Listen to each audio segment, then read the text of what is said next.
வேதாகம சத்தியங்கள் ஒரு வழிகாட்டி. ஆசிரியர் டன்ஸ்டன் பி. ஆம்ப்ரோஸ். இந்த புத்தகத்தின் சிறப்பம்சம் நம்பிக்கையும் விசுவாசமும், ரட்சிப்பு, ஞானஸ்நானம், ஜெபம், வேதமும் வேத தியானமும், பரிசுத்த ஆவியானவர், ஆராதனை, சபை, சோதனைகள், உபத்திரவங்கள் மற்றும் போராட்டங்கள், பரிசுத்தம் அல்லது சுத்திகரிப்பு, ஊழியம், ஊழியர்கள், சீஷத்துவம் மற்றும் சீஷர்கள், கொடுப்பது, தசமபாகம் மற்றும் காணிக்கைகள், தெய்வீக சுகம், கடைசி காலமும் இயேசு கிறிஸ்துவின் இரண்டாம் வருகையும் ஆகிய 14 அடிப்படை உபதேசங்களை உள்ளடக்கிய ஒரு சிறப்பான புத்தகம். இதன் விலை ரூபாய் 550 மட்டுமே. இந்த புத்தகத்தை பெற தொடர்பு கொள்ள வேண்டிய முகவரி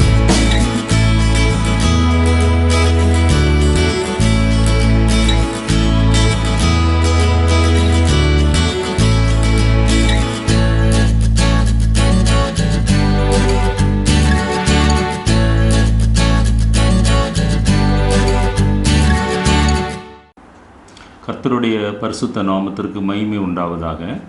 இன்றைக்கும் ஒரு வேத பாடமாக எபேசியர் நிருபம், பவுல் அப்போஸ்தலர் எபேசிய சபைக்கு எழுதின நிருபத்தின் 6 அத்தியாயங்களையும் சுருக்கமாக நாம் தியானிக்க போகிறோம். அதற்கு முன்பாக ஒரு நிமிடம் நம்முடைய கண்களை மூடி தலைகளை தாழ்த்தி ஆண்டவரை நோக்கி பார்ப்போம்.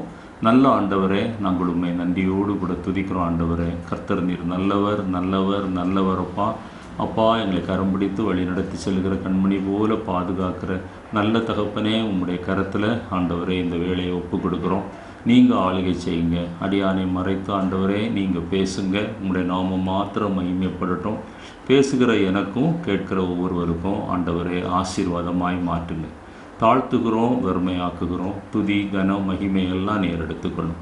இயேசு கிறிஸ்துவின் வெளியேறப்பட்ட நாமத்தில் ஜெபிக்கிறோம். ஜெபங்கேளும் ஜீவனுள்ள எங்கள் நல்ல பிதாவே, ஆமென். எபேசியர் நிருபம் 6 அத்தியாயங்களில் முதல் 3 அத்தியாயங்கள் தெய்வீக வரங்கள் அல்லது தெய்வீக ஆசீர்வாதங்களை குறிக்கிறது.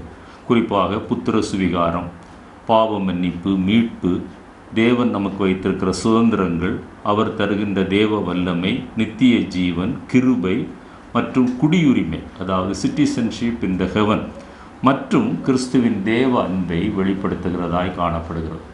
எபேசியர் நிருபத்தில் 35 தடவை கிறிஸ்துவிற்குள் அல்லது அதற்கு சமமான பதம் பயன்படுத்தப்பட்டு கிறிஸ்துவிற்குள்ளாக விசுவாசிகள் வாழ்வதை முக்கியப்படுத்தி காட்டுவதை நீங்கள் அறிய முடியும். பொதுவாக விசுவாசியை பற்றி சொல்லும்போது 1ஆம் அத்தியாயம் 1வது வசனத்தில் கிறிஸ்து இயேசுவிற்குள் என்று ஆரம்பித்து 3ஆம் வசனத்தில் கிறிஸ்துவுக்குள் உன்னதங்களில் என்று பிரித்தெடுத்த அந்த அனுபவத்தை சுட்டி காட்டி 4வது வசனத்தில் கிறிஸ்துவிற்குள் அவர் தெரிந்து கொண்டார் என்றும் 5, 6 வசனங்களில் கிறிஸ்துவிற்குள் சுவிகார புத்திரராகும்படி என்றும் 7வது வசனத்தில் கிறிஸ்துவிற்குள் பாவ மன்னிப்பு என்றும் மிக அழகாக கிறிஸ்துவிற்குள் நாம் எப்படி வாழ வேண்டும், எப்படி அந்த தெய்வீக ஆசீர்வாதங்களை பெறுகிறோம் என்பதை ஆவியானவர் பவுல் அப்போஸ்தலர் மூலமாக மிக தெளிவாக கூறியிருக்கிறார். 12வது வசனத்தில் வரும்போது கிறிஸ்துவிற்குள் அவருடைய சுதந்திரராகும்படி என்றும் 13வது வசனத்தில் கிறிஸ்துவிற்கு பரிசுத்த ஆவியால் அவருக்குள் முத்திரை போடப்பட்டிருக்கிறோம் என்றும் 2ஆம் அத்தியாயம் 5வது வசனத்தில் கிறிஸ்துவுடனே கூட நம்மை உயிர்ப்பித்தார் என்றும் 10வது வசனத்தில் கிறிஸ்து இயேசுவிற்குள்ளாக புதிய மனிதனாக சிருஷ்டிக்கப்பட்டோம் என்றும் 13வது வசனத்தில் கிறிஸ்து இயேசுவிற்குள் கிறிஸ்துவின் இரத்தத்தினாலே நீங்களும் நானும் தேவனுக்கு சமீபமானோம் என்றும் 21வது வசனத்தில் வரும்போது கர்த்தருக்குள்ள ஒரு சபையாக, ஒரு ஆலயமாக நாம் கட்டப்படுகிறோம் என்றும் 3வது வசனம் 3ஆம் அத்தியாயம் 3வது வசனத்தில் கிறிஸ்துவிற்குள் அவர் பண்ணின வாக்கு தத்தத்துக்கு நாம் உடன் பங்காளிகளாக ஆண்டவர் நம்மை தெரிந்தெடுத்திருக்கிறார் என்றும் 12வது வசனத்தில் இது எல்லாமே அவரை பற்றுகிற விசுவாசத்தினால் நமக்கு உண்டாகிறது என்றும்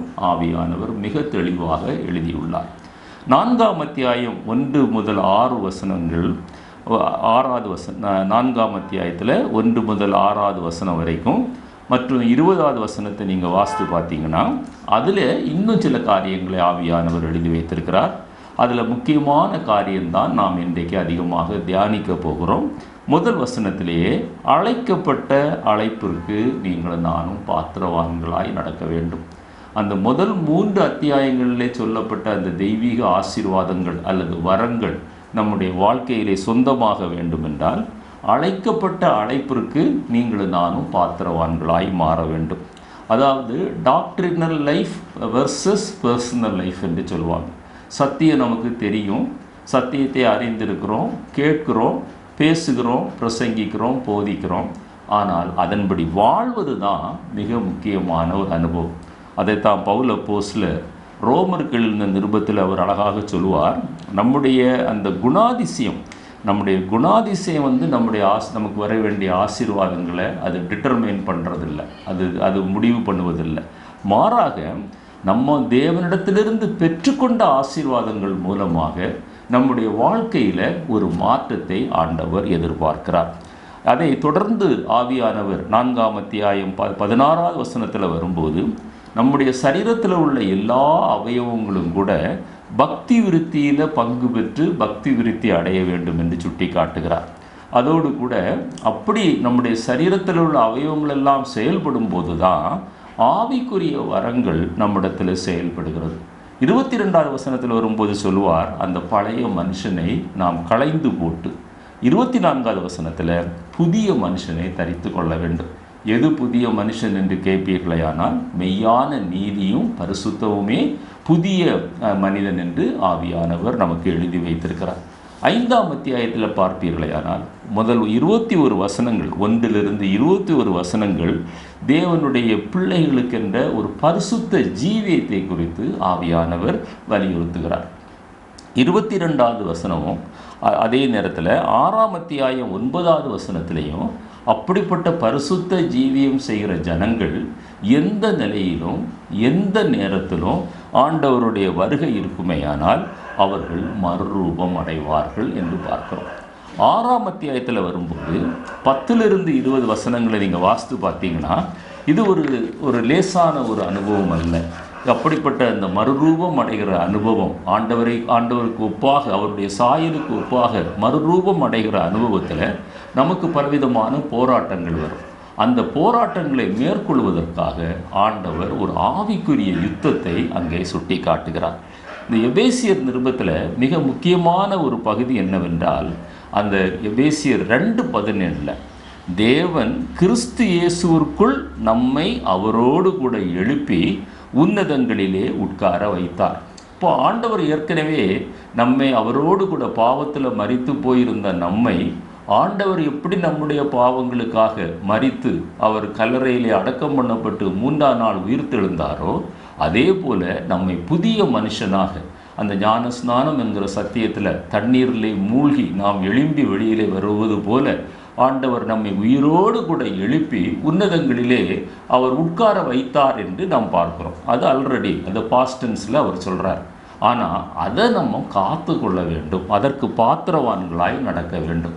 அதை 1ஆம் அத்தியாயம் 3வது வசனத்தில் வரும்போது அந்த ஆசீர்வாதங்கள் எல்லாம் சொல்லி உட்கார வைத்து அத்தனை ஆசீர்வாதங்களையும் அவர் நமக்கு கொடுக்கிறார். முக்கியமான சில ஆசீர்வாதங்கள் 17ஆம் வசனத்திலிருந்து 21வது வசனம் வரை பார்ப்பீர்களேயானால் தேவனை அறிந்து கொள்ளுகிற அறிவு, ஞானம், தெளிவு, அப்படிப்பட்ட ஒரு பரிசுத்த ஆவியை அவர் நமக்கு தந்தருளுகிறார். இந்த பரிசுத்த ஆவியின் அனுபவத்தினால அந்த மகா மேன்மையான அந்த ரட்சிப்பில் நாம் நிலைத்திருந்து ஆவியானவரால் நடத்தப்பட்டு அந்த மகா மேன்மையான மகிமையினுடைய மகத்துவம் ஐஸ்வர்யம் இன்னதென்று அறிந்து கொள்ள ஆண்டவர் நமக்கு பிரகாசமான மனக்கண்களை தருகிறார். அப்படிப்பட்ட மனக்கண்கள் உள்ளவர்கள் தான் அந்த வருகையிலே எடுத்துக்கொள்ளப்படுவார்கள். எந்த நிலையிலும் எப்பொழுதும் அவங்க மறுரூபத்திற்கு ஆயத்தமாக இருப்பாங்க. இம்மையிலும் மறுமையிலும் எல்லா நாமத்திற்கும் மேலான அந்த நாமம், அந்த இயேசுவின் நாமத்தை சார்ந்து அவர்களுடைய தனிப்பட்ட வாழ்க்கை, குடும்ப வாழ்க்கை, அவர்களுடைய சபை ஐக்கியம் அது காணப்படுகிறது. இப்படிப்பட்ட ஒரு பெரிய ஒரு எதிர்பார்ப்போடு கூடத்தான் அந்த எபேசியர் நிருபத்தை நாம் வாசிக்க வேண்டும். இந்த எபேசியர் நிருபத்தில் மிக முக்கியமான ஒரு பகுதி அந்த உன்னதத்தில் உட்கார வைத்த அந்த ஆண்டவருடைய அழைப்பிற்கு நீங்களும் நானும் பாத்திரவான்களாய் நடக்கிறோமா? எபேசியர் 4:1 பார்க்கிறோம். இப்போ நடப்பது அல்லது நட என்கிற அந்த ஏரியாவில் ஆண்டவரோடு கூட நடக்கிற அனுபவத்தை எபேசியர் நிருபத்தில் 8 தடவை நீங்கள் பார்க்க முடியும். நட அல்லது நடப்பது என்கிற அந்த பதம் பயன்படுத்தப்படுகிறது. அதற்கு சில காரியங்களை மாத்திரம் நான் உதாரணமாய் சொல்லுகிறேன். உதாரணமாக 2:10 வாஸ்து பார்த்தீங்கன்னா, நற்கிரியைகளை செய்வது, ஆண்டவருக்காக ஆண்டவருடைய நாமத்துக்காக நற்கிரியைகளை செய்கிறது. அதே மாதிரி 2வது நான் எபேசியர் 4:17 நீங்கள் வாசிக்கும்போது, புறஜாதியாரை போல வீணான சிந்தனையில் நடவாமல், நடக்க வேண்டியதையும் ஆண்டவர் சொல்கிறார், நடக்கக்கூடாததையும் ஆண்டவர் சொல்கிறார். அடுத்ததாக என்ன சொல்கிறார்? கிறிஸ்துவில் அன்பு கூர்ந்து நீங்களும் நானும் அவருக்கு சுகந்த வாசனையாக, காணிக்கையாக, பலியாக, ஜீவ பலியாக அவருக்காக ஜீவிக்க வேண்டும் என்று எபேசியர் 5:2 வாசிக்கிறோம். 5:8 வரும்போது எப்படி நடக்க வேண்டும் என்று சொல்கிறார்? வெளிச்சத்தின் பிள்ளைகளாக நீங்கள் நடந்து கொள்ளுங்கள். 5:5 ஞானமாக நடந்து கொள்ளுங்கள். இப்படி அந்த அழைப்பிற்கு பாத்திரவான்களாய் நீங்களும் நானும் மாறுவதற்கு, அந்த அழைப்பின் நிச்சயத்தில் தரித்திருந்து அந்த அழைப்பின் மேன்மையை, அந்த மகா மேன்மையை, ஐஸ்வர்யத்தை காத்து கொண்டு அவரோடு கூட வருகையில் எடுத்து கொள்ளப்படுவதற்கு இத்தனை காரியங்களையும் ஆவியானவர் நமக்கு எழுதி வைத்திருக்கிறார். இப்பொழுது நான் அடுத்த பகுதியாக எதை சொல்ல விரும்புகிறேன் என்றால், இந்த எபேசியர் நிருபத்தில் ஆண்டவர் எனக்கு வெளிப்படுத்தின சில வெளிப்பாடுகள். ஆண்டவர் அந்த எபேசியர் நிருபம் 6 அத்தியாயங்களை வாசிக்கும்போது பல காரியங்களை அவர் செய்ய வேண்டும் என்றும் பல காரியங்களை செய்யக்கூடாது என்றும் சொல்கிறார். நீங்களும் வாசித்து பாருங்கள். ஒருவேளை ஆவியானவர் உங்களுக்கு இன்னும் அதிகமாக வெளிப்படுத்துவார். இந்த செய்தியினுடைய நோக்கமே இந்த எபேசியர் நிருபத்தை நீங்கள் தியானிக்க வேண்டும், அதன்படி நம்முடைய ஜீவியம் மாற வேண்டும் என்பதுதான். முதலாவதாக, தேவனுக்கு பிரியமான பிள்ளைகளாக ஆண்டவரை பின்பற்ற வேண்டும். ஆண்டவருக்கு நிறைய பிள்ளைகள் இருக்கிறாங்க. ரட்சிக்கப்பட்டவங்க எல்லாருமே அவருடைய பிள்ளைகளாக இருந்தாலும் எபேசியர் 5:1 என்ன சொல்கிறது? அவருக்கு பிரியமான பிள்ளைகள். அப்படியானால் கர்த்தர் எதை விரும்புகிறாரோ அதை நம்முடைய வாழ்க்கையில் பிரதிபலிக்கிற ஒரு அனுபவம். 2வதாக எபேசியர் 5:21 வாசிக்கும்போது தெய்வ பயத்தோடு கூட நீங்களும் நானும் வாழ்கிற ஒரு அனுபவம். அந்த 3வது அடுத்த ஒரு ஸ்டெப் இன்னும் ஃபர்தராய் போகிறார். வெறும் தெய்வ பயம் அல்ல, தெய்வ பயம் ஒரு மனிதனுடைய வாழ்க்கையில் இருக்குமேயானால் அந்த தெய்வ பயத்தினுடைய வெளிப்பாடு என்னவென்றால், அவன் தேவனுடைய பிரமாணங்களுக்கு கீழ்ப்படிவான்.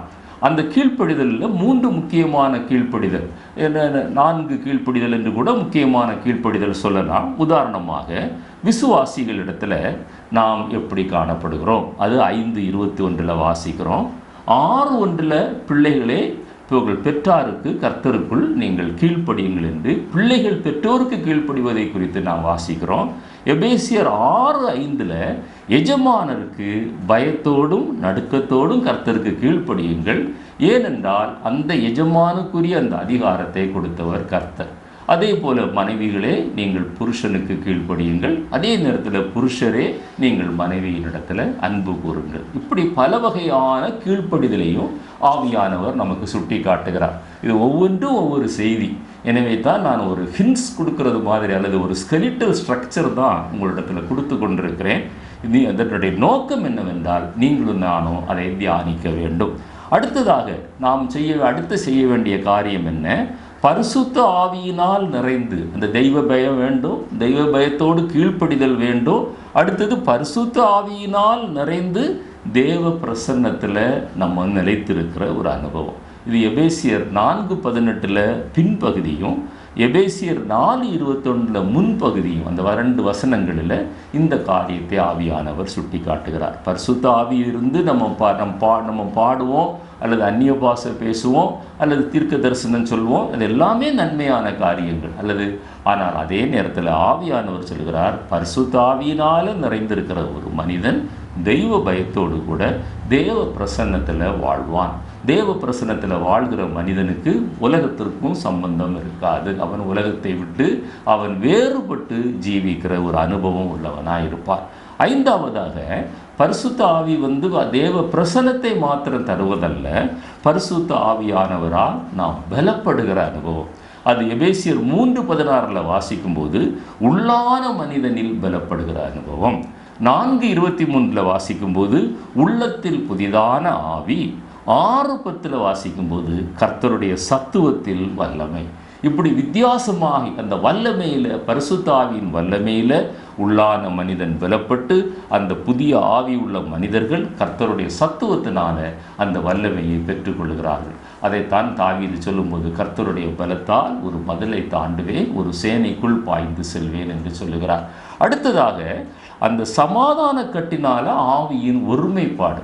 பரிசுத்த ஆவியானவரோடு கூட நம்முடைய ஆவி இணையும் போது அந்த நம்ம ஒரு சமாதான கற்றுக்குள்ளாக காணப்படுவோம். யாரிடத்திலும் நம்ம பகையோடு கூட இருக்க மாட்டோம். யாரிடத்திலும் சமாதான குறைவு நமக்கு காணப்படாது. விசுவாசிகளானாலும் சரி, கணவன் மனைவியானாலும் சரி, பெற்றோர்கள் பிள்ளைகளானாலும் சரி, அல்லது சமுதாயத்தில் ஆனாலும் சரி, ஒரு சமாதான கட்டினால நீங்களும் நானும் காக்கப்படுவோம் என்று எபேசியர் 4:3 சொல்கிறது. எனவே உங்களை நீங்கள் ஆராய்ந்து பாருங்கள். யாரிடத்திலாவது சமாதான குறைவு காணப்படுமே ஆனால் அந்த பரிசுத்த ஆவியானவருடைய அபிஷேகத்தில் ஏதோ ஒரு பிரச்சனை இருக்கிறது என்பதை நாம் விளங்கிக் கொள்ள முடியும். அடுத்ததாக தரித்து கொள்வதை குறித்து ஆவியானவர் சொல்கிறார். எபேசியர் 4:24 மிக அழகான ஒரு வசனம். புதிய மனுஷனை தரித்து கொள்ளுங்கள், மெய்யான நீதியிலும் பரிசுத்தத்திலும் தேவ சாயலை தரித்து கொள்ளுங்கள். ஒரு புதிய மனிதனாக நீங்களும் நானும் மாறும்போது நீதி செய்கிறவர்களாய், பரிசுத்தமாய் ஜீவிக்கிறவர்களாய், தேவ சாயலை தரித்து கொள்கிறவர்களாய் காணப்படுவோம். எபேசியர் 6:11 இது ஒரு சாதாரண ஒரு நடைமுறையில் செய்யப்படுகிற ஒரு காரியம் அல்ல. இப்படிப்பட்ட ஒரு அனுபவத்தில் நிலைத்திருக்க வேண்டும் என்றால் சர்வாயுத வர்க்கத்தை தரித்து கொள்ளுங்கள், இரட்சணியம் என்னும் தலை சீரா என்று அந்த ஒரு டிஃபென்சிவ் மெஷர்ஸும் ஒரு அஃபென்சிவ் மெஷர்ஸையும் ஆண்டவர் நமக்கு சொல்லுகிறார். அதை வாசித்து பாருங்கள். அந்த சர்வாயுத வர்க்கத்தை நீங்களும் நானும் தரித்து கொள்ள வேண்டும். எபேசியர் 6:13 வரை அது சொல்லப்பட்டிருக்கிறது. அடுத்ததாக கனம் பண்ணுகிற அனுபவம். தகப்பனையும் தாயையும் கனம் பண்ணுவாயாக, உன்னுடைய மேலதிகாரியை கனம் பண்ணுவாயாக, உன்னுடைய ஊழியரை கனம் பண்ணுவாயாக.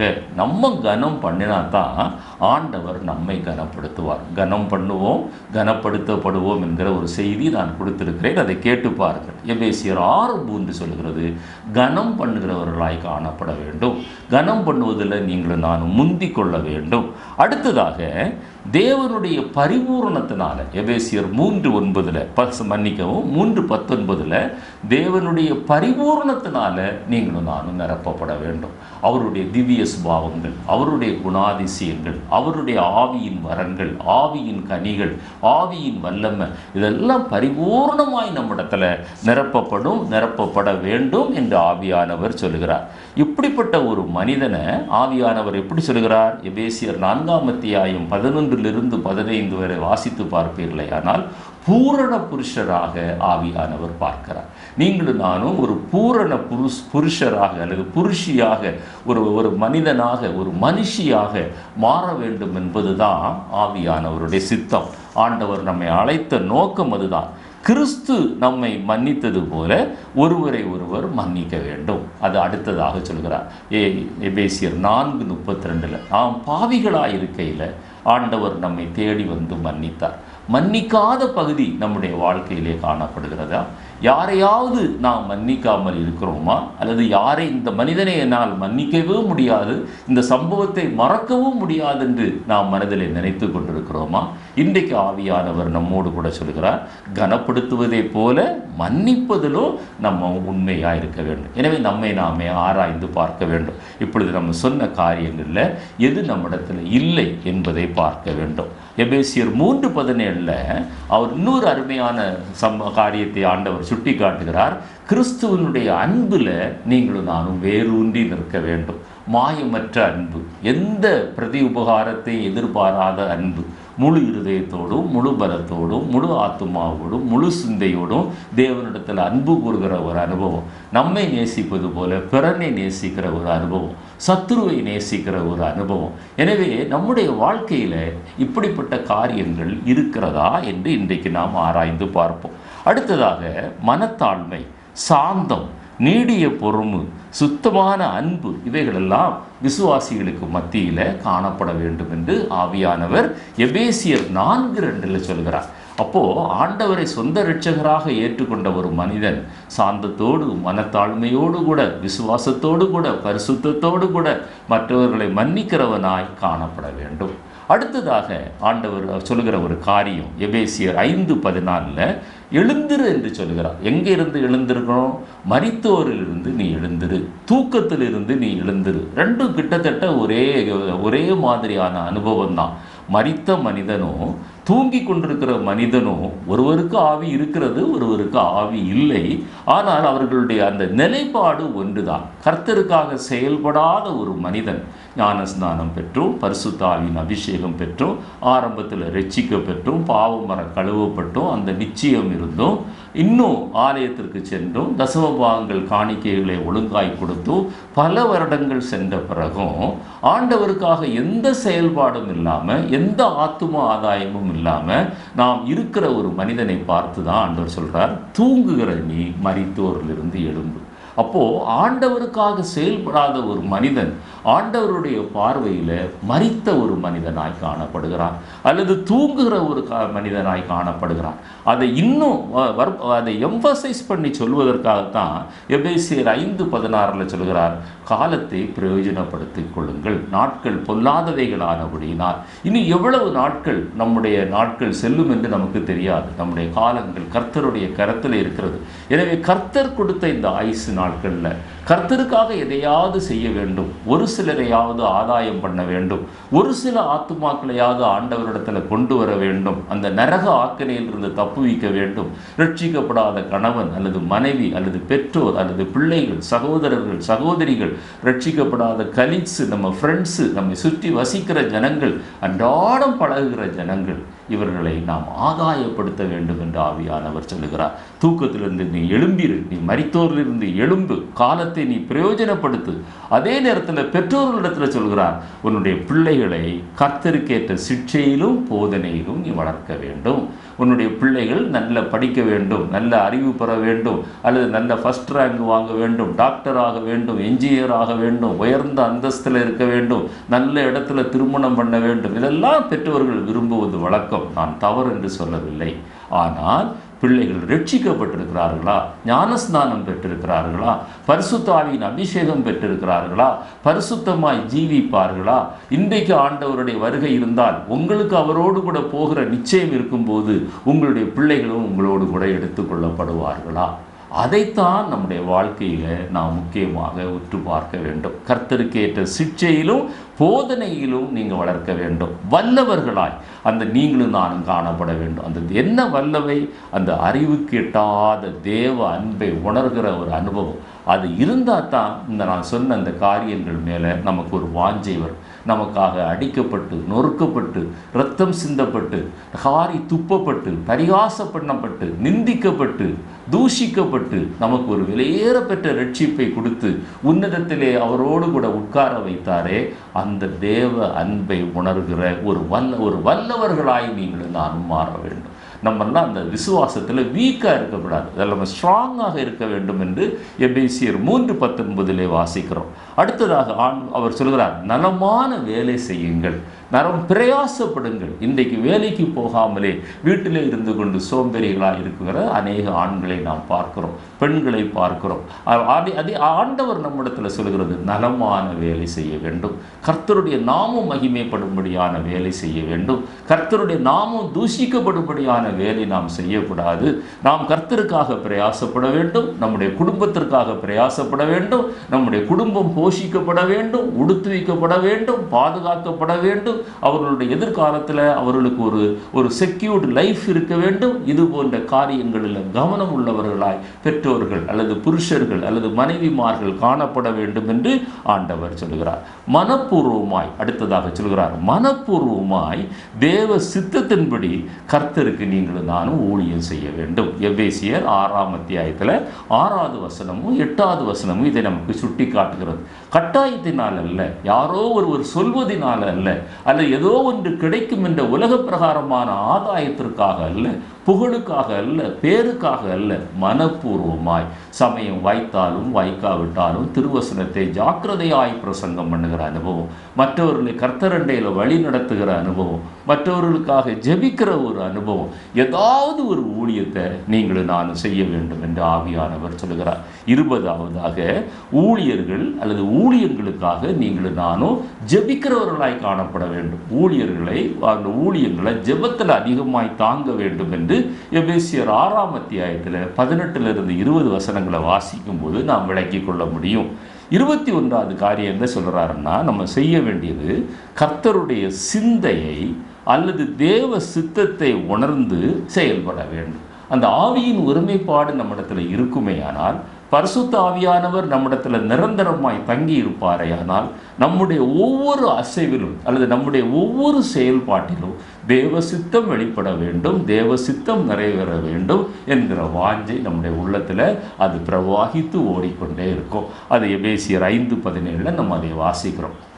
அப்போ கர்த்தருடைய சிந்தையை அறியத்தக்கவன் யார்? கிறிஸ்துவின் சிந்தையை அறியத்தக்கவன் யார்? எங்களுடைய சிந்தையோ கிறிஸ்துவின் சிந்தையாக இருக்கிறது என்று பவுல் அப்போஸ்தலர் சொன்னது போல, நம்முடைய சிந்தையும் அவருடைய சிந்தை என்னது? பிதாவின் சித்தம் செய்வதே என்னுடைய போஜனமாக இருக்கிறது என்று சொன்னார். அதே போல தேவ சித்தம் செய்கிறவர்களாய் நாம் காணப்பட வேண்டும். அடுத்ததாக அந்த எபேசியர் நிருபத்தில் நாம் செய்ய வேண்டிய காரியத்தில் நம்ம பேச வேண்டிய சில காரியங்கள் சாட்சியின் மூலமாக, வசனங்களின் மூலமாக, நம்முடைய ஜீவியத்தின் மூலமாக நாம் பேசலாம். நம்ம ஆண்டவர் நமக்கு செய்த நன்மைகளை மற்றவர்களுக்கு சாட்சியாய் அறிவிக்கலாம். ஆண்டவருடைய வசனங்களை மற்றவர்களுக்கு சுட்டி காட்டலாம். வேதனையோடு, பாரத்தோடு, துக்கத்தோடு, குழப்பத்தோடு இருக்கிறவர்களுக்கு ஆறுதலான வசனங்களை சொல்லி அவர்களை உயிர்ப்பிக்கலாம். ஆண்டவருடைய அந்த ரட்சிப்பின் வசனங்களை சொல்லி அவங்களை ரட்சிப்புக்குள்ள வழி நடத்தலாம். வாக்கு தத்தங்களை சொல்லி சிலரை உற்சாகமூட்டலாம். நம்முடைய வாழ்க்கையில் கர்த்தர் செய்த நன்மைகளை சாட்சியாக சொல்லலாம். இதெல்லாம் பேச வேண்டிய காரியங்கள். எபேசியர் 4:29 எபேசியர் 5ஆம் அத்தியாயம் 4வது வசனம் 20வது வசனத்திலையும் இந்த காரியங்களை ஆவியானவர் நமக்கு வெளிப்படுத்துகிறார். அடுத்த முக்கியமான பகுதி தவிர்க்க வேண்டிய சில காரியங்கள். அதாவது முதலாவது ஆவியானவர் சொல்கிறார், பாவத்திற்கு நம்ம இடம் கொடுக்கப்படாமல் இருப்பது. பாவத்தை அனுமதித்து கொண்டு அந்த பாவத்தை நம்ம மேற்கொள்வது கடினம். அந்த பாவ எண்ணம் வரும்போதே, பாவ சிந்தனை வரும்போதே, அல்லது பாவத்திற்கான சூழ்நிலை சாதகமாக இருக்கும்போதே அந்த இடத்தை விட்டு காலி பண்ணுகிறது, அல்லது அந்த சிந்தனையை அடியோடு ஒழிப்பது, அதில் ரொம்ப கவனமாக இருக்க வேண்டும். பாவம் செய்யாமல் இருப்பது என்று சொல்லவில்லை, பாவத்திற்கு இடம் கொடாமல் இருக்கிற ஒரு அனுபவம். எபேசியர் 4:26 கோபம் கொண்டாலும் பாவம் செய்யாதிருங்கள். அதே 4ஆம் அத்தியாயம் 28வது வசனத்தில் உங்களுடைய வாயிலிருந்து கெட்ட வார்த்தை ஒன்று புறப்பட வேண்டாம். எபேசியர் 5ஆம் அத்தியாயம் 3-6 வரை வாஸ்து பாருங்க. வேசித்தனம், அசுத்தம், பொருளாசை, விபச்சாரம், விக்கிரக ஆராதனை, இது நம்முடைய வாழ்க்கையில் வேண்டாம். எப்படி நாங்கள் விக்கிரக ஆராதனை எங்கே செய்கிறோம் என்று கேட்பீர்களேயானால், ஒரு சின்ன எக்ஸ்பிளனேஷன் சொல்கிறேன். ஆவிக்குரிய வட்டாரத்தில் விக்கிரக ஆராதனை என்பது கிறிஸ்து இருக்க வேண்டிய இடத்துல வேறு யாரையாவது நம்ம வைத்திருப்போமே ஆனால் அதுதான் விக்கிரக ஆராதனை. அவருக்கு கொடுக்க வேண்டிய முதலிடத்தை இன்னொருவருக்கு கொடுப்பது தான் விக்கிரக ஆராதனை. நிறைய விக்கிரக ஆராதனை, புதிய ஏற்பாட்டுக்கு விக்கிரக ஆராதனை எழுதப்பட்டிருக்கிறது. பொருளாசை ஆகிய விக்கிரக ஆராதனை, இப்படி அடுக்கிக் கொண்டே போகலாம். இதெல்லாம் நம்முடைய வாழ்க்கையில் தவிர்க்க வேண்டும். மதுபான வெறி, சூதாட்டங்கள், அல்லது புகைப்பிடிக்கிறது, அல்லது போதை மருந்துகளுக்கு அடிமையாக இருக்கிறது, சிற்றின்பங்களுக்கு அடிமையாக இருக்கிறது, இதெல்லாம் நம்முடைய வாழ்க்கையில் தவிர்க்க வேண்டும் என்று எபேசியர் 5ஆம் அத்தியாயம் 18வது வசனத்திலே வாசிக்கிறோம். 6ஆம் அத்தியாயம் 4வது வசனத்தில் வரும்போது, தேவையில்லாமல் பிள்ளைகள் மேலே கோபப்படாதீங்க, நாயே, பேயே, எரும மாடே என்று திட்டக்கூடாது. அப்படி திட்டும்போது நம்மை நாமே நிந்திக்கிறவர்களாய் காணப்படுகிறோம். நாயின் பிள்ளைகள் தான் நாயாக பிறக்க முடியும். எனவே கேட்டுக்கொண்டிருக்கிற தேவனுடைய பிள்ளையே, நம்முடைய வாழ்க்கையில் இதெல்லாம் நாம் தவிர்க்க வேண்டும், பாவத்திற்கு இடம் கொடாமல் இருக்க வேண்டும் என்று ஆவியானவர் சொல்லுகிறார். அடுத்த முக்கியமாக அவர் சொல்கிறது என்னவென்றால், எபேசியர் 4:27 பிசாசுக்கு இடம் கொடாமல் இருங்கள், பிசாசை எதிர்த்து நில்லுங்கள், அவன் உங்களை விட்டு ஓடி போவான் என்று வாசிக்கிறோம். பிசாசு வரும்போதே, அந்த சூழ்நிலை வரும்போதே இடம் கொடாமல் இருக்கிற ஒரு அனுபவம். அனுமதிச்சிட்டு அப்புறம் விரட்டுறது கஷ்டம், அதை மேற்கொள்வது கஷ்டம். இடம் கொடாமல் இருங்கள், எதிர்த்து நில்லுங்கள், அவன் உங்களை விட்டு ஓடி போவான். அவன் யாரை வஞ்சிக்கலாம் என்று கர்ச்சிக்கிற சிங்கம் போல சுற்றி வகை தேடி கொண்டிருக்கிறான். மிக கவனமாக நீங்களும் நான் இருக்க வேண்டும். அடுத்ததாக எதை தவிர்க்க வேண்டும்? எரிச்சலை தவிர்க்க வேண்டும். எபேசியர் 4:26 வாசிக்கிறோம். யார் மேலாவது எரிச்சல் அடைகிறோமா? அடிக்கடி கோபப்படுகிறோமா? முன் கோபம் நம்மிடத்தில் இன்னும் மறையாமல் இருக்கிறதா? ஆண்டவர் இந்த நாளில் நம்மோடு கூட சொல்லுகிறார், நம்ம இதை தவிர்க்க வேண்டிய ஒரு காரியம். கோபப்படுத்தாமல் இருக்க வேண்டும், பிள்ளைகளை கோபப்படுத்தாமல் இருக்க வேண்டும் என்று எபேசியர் 6:24 வாசித்தோம். அதே நேரத்தில் மற்றவர்கள் மேலேயும் நாம் எரிச்சல் அடையாமல் இருக்க வேண்டும். எபேசியர் 5:26 வாசிக்கும் போது மோசம் போகாமல் இருந்து. அப்போ இப்படிப்பட்ட காரியங்கள் எல்லாம் நம்முடைய வாழ்க்கையில் இருந்தால், நம்ம ரட்சிக்கப்பட்டோம் என்று சொன்ன பிறகும், அது ஞானஸ்நானம் பெற்றோம், பரிசுத்த ஆவியில் அபிஷேகம் பெற்றோம், ஒரு சபையில் அங்கத்தினராக இருக்கிறோம் என்று சொன்ன பிறகும் நீங்கள் நான் மோசம் போய் கொண்டிருக்கிற ஒரு அனுபவத்திலே காணப்படுவோம். நம்மை நாமே ஆராய்ந்து பார்க்க வேண்டும். உதாரணமாக ஒரு வீட்டில் இப்போ நாளைக்கு சமையலுக்கு என்ன இருக்கிறது? பருப்பு இருக்குதா? அரிசி இருக்குதா? எண்ணெய் இருக்குதா? அல்லது அந்த வீடு சுத்தம் பண்ணணுமா? வீடு அழுக்காக இருக்கிறதா? இதெல்லாம் நம்முடைய குடும்ப வாழ்க்கையில் நம்ம பார்க்குறோம். அதை சுத்தம் பண்ணணும், இதை துவைக்கணும், இதெல்லாம் நம்ம மிகவும் கண்ணும் கருத்துமாக செயல்படுகிறோம். மனைவியும் கணவனும் இசைந்து பேசுகிறோம், பிள்ளைகளோடு கூட பேசுகிறோம். இதெல்லாம் சுத்தம் பண்ணணும்ப்பா, இதெல்லாம் துடைக்கணும்ப்பா, வீடு ரொம்ப அழுக்காக இருக்குப்பா, சமையலுக்கு இது இல்லை, நீங்கள் அதை வாங்கி போல. நம்ம தியானித்த இந்த வசனங்கள் இருக்க வேண்டியவைகள் நம்முடைய வாழ்க்கையில் இருக்கிறதா? இருக்கக்கூடாதவைகள் நம்முடைய வாழ்க்கையில் இருக்கிறதா? நம்மை நாமே ஆராய்ந்து பார்க்க வேண்டிய ஒரு நேரம். அடுத்ததாக ஆவியானவர் சொல்கிறார், பரிசுத்த ஆவியை துக்கப்படுத்தாதிருங்கள். அப்போ இந்த காரியங்களில் நம்ம சீர் பொருந்தலைன்னா, நம்மை நாமே நம்ம நிதானித்து அறியலைன்னா, மீட்கப்படும் நாளுக்கென்று தந்த பரிசுத்த ஆவியை நீங்கள் துக்கப்படுத்தாதிருங்கள். எபேசியர் 4:30 வாசிக்கிறோம். ஆவியானவர் நம்மிடத்தில் துக்கப்பட்டால் எவ்வளவு நாள் அவர் துக்கப்பட்டு கொண்டே நம்மோடு கூட வாசம் பண்ண முடியும்? ஒரு நாள் அவர் நம்மை விட்டு விலகி செல்வார். அதற்கு பிறகு நம்முடைய வாழ்க்கை மிக பரிதாபமாக போய்விடும். இந்த காரியத்தில் நாம் எச்சரிக்கையாக இருக்க வேண்டும் என்று எபேசியர் 5:6 அதுக்கு ஒரு உதாரணத்தை சொல்கிறேன். வீண் வார்த்தைகளினால் மோசம் போகாதபடிக்கு எச்சரிக்கையாயிருங்கள். வீண் வார்த்தைகள், தேவையற்ற வார்த்தைகள். என்ன பேசுகிறோம்? காலையிலிருந்து சாயந்தரம் வரை யார் யாரிடத்துல என்ன பேசுகிறோம்? அது தேவையா? அந்த வார்த்தைகள் நம்முடைய வாயிலிருந்து புறப்பட்டிருக்க வேண்டுமா? ஆராய்ந்து பார்க்கிற ஒரு அனுபவம். அடுத்ததாக சொல்கிறார், கெட்டுப்போன அந்த பழைய மனுஷனை நீங்கள் களைஞ்சிருங்க. அந்த முந்தின நடக்கைகள். இப்போ ஒரு திருமணத்துக்கு போகிறோம், அல்லது ஆஃபீஸுக்கு போகிறோம், அல்லது காலேஜுக்கு போகிறோம், வீட்டில் போட்டிருக்கிற அந்த லுங்கியோட போகிறதில்ல, அல்லது வீட்டில் போட்டிருக்கிற நைட்டியோட போகிறதில்ல. அதை களைந்து விட்டு அந்த இடத்திற்கு தகுதியான ஒரு வஸ்திரத்தை நாம் அணிந்து கொண்டு போகிறோம். வெளிநாடுகள் எல்லாம் ஒவ்வொரு ஃபங்க்ஷன் அல்லது ஒவ்வொரு வித்தியாசமான சூழ்நிலைக்கு வித்தியாசமான ஆடைகள் அணிய வேண்டும் என்று அவர்கள் வைத்திருக்கிறார்கள். அதே போல் என்னை கேட்டுக்கொண்டிருக்கிற அருமையான தேவனுடைய பிள்ளைகளே, ரட்சிக்கப்பட்ட நமக்கு நாம் தரித்து கொள்ள வேண்டியது உண்டு, களைய வேண்டியது உண்டு. அந்த முந்தின நடக்கைகள், முந்தின சுபாவங்கள், ரட்சிக்கப்படுவதற்கு முன்பாக இருந்த சுபாவங்கள் இப்பொழுது நினைத்து பார்த்தால் அது அருவருப்பாக இருக்கிறது. ஆனால் அதை களையாமல் அந்த அழுக்கு வஸ்திரத்துக்கு மேலேயே ஒரு ரட்சிப்பின் வஸ்திரத்தை, ஒரு நீதியின் வஸ்திரத்தை நீங்களும் நானும் தரிக்க முடியாது. அதை களைந்து விட்டு எபேசியர் 4:22-25 உதாரணமாய் சொல்கிறது, பொய்யை களைந்து விடுங்கள். சிலர் எப்பொழுதும் பொய் சொல்லுவார்கள், ஆனால் அவர்களுக்கு அது பொய் சொல்லுகிறார்கள் என்றே தெரியாது. ஹேபிச்சுவல் லையர்ஸ் என்று சொல்வார்கள். வாயை திறந்தாலே அவர்கள் மிகைப்படுத்தி பேசுவார்கள், கூட்டி பேசுவார்கள், குறைத்து பேசுவார்கள், இல்லாததை இருக்கிறதாய் பேசுவார்கள். என்னை கேட்டுக்கொண்டிருக்கிற அருமையான தேவனுடைய பிள்ளையே, ஆவியானவர் சொல்கிறார், அந்த பழைய மனுஷனை களைந்து விடுங்க, அந்த பொய்யை களைந்து விடுங்க. 5:17 வரும்போது சொல்கிறார், மதியற்றவர்களாய் இராதீர்கள். ஆண்டுகள் சென்று விட்டது. ரட்சிக்கப்பட்டு ஞானஸ்நானம் பெற்று பரிசுத்த ஆவியின் அபிஷேகம் பெற்று மோசம் போய் கொண்டிருக்கிறதே தெரியாமல் மதியற்றவர்களைப் போல நம்முடைய ஜீவியம் காணப்படக்கூடாது. நம்மை நாமே ஆராய்ந்து பார்க்க வேண்டும், நம்மை நாமே நிதானித்து அறிய வேண்டும். பேசக்கூடாத காரியங்கள், கெட்ட வார்த்தைகள், கடிஞ்சொல்கள், எபேசியர் 4:29, எபேசியர் 6:19 நம்ம வாசிக்கிறோம். இதெல்லாம் சில உதாரணங்களாக நான் சுட்டி காட்டுகிறேன். இதெல்லாம் நம்முடைய வாயிலிருந்து புறப்படுகிறதா? ரட்சிக்கப்படுவதற்கு முன்பாக எனக்கு சரியான முன்கோபம் இருக்கும். ஆனால் ஆண்டவருடைய கிருபையினால் ரட்சிக்கப்பட்ட பிறகு அந்த முன்கோபத்தை எவ்வளவோ ஆண்டவர் குறைத்து இந்த நாளில் சகிக்கிற தன்மையை, பொறுமையை, நீடிய பொறுமையை, சாந்தத்தை ஆண்டவர் கொடுத்திருக்கிறார் என்றால் அதுதான் அந்த பழைய மனிதனை களைந்து போட்டு புதிய மனிதனை தரித்து கொள்ள வேண்டிய அனுபவம். அதே போல் இப்படி பல குணங்கள் அங்கே சொல்லப்பட்டிருக்கிறது. அடுத்ததாக கடைசியாக ஒரு காரியத்தை நான் சொல்லி முடிக்க விரும்புகிறேன். இது ஏற்கனவே நான் சொன்னேன், ஊழியம் செய்ய வேண்டும் என்பதை சொன்னேன். அதை அவர் எப்படி ஆவியானவர் எழுதி வைத்திருக்கிறார். எபேசியர் 5:11 கனியற்ற அந்தகார கிரியைகள். நீங்களும் நானும் ஆண்டவருக்காக கனி கொடுக்கிற இந்த ஜீவியத்தில் நிலைத்திராவிட்டால் நம்மிடத்தில் இன்னொரு காரியம் நிலைத்திருக்கும், அந்தகார கிரியைகள். அது ரெண்டும் ஒன்றாக இருக்க முடியாது. அந்தகார கிரியைகள் நம்மை விட்டு போகும்போது நிச்சயமாகவே நீங்களும் நானும் கர்த்தருக்கு கனி கொடுப்போம், கர்த்தருக்காக ஏதாவது ஒரு ஊழியம் செய்வோம். அந்த வாஞ்சை நம்மை நெருக்கி ஏவி கொண்டே இருக்கும். என்னை கேட்டுக்கொண்டிருக்கிற அருமையான தேவனுடைய பிள்ளையை, நாங்கள் செய்கிற இந்த ஊழியத்தில் எத்தனையோ இடர்பாடுகள், எத்தனையோ தோல்விகள், எத்தனையோ ஏமாற்றங்கள்.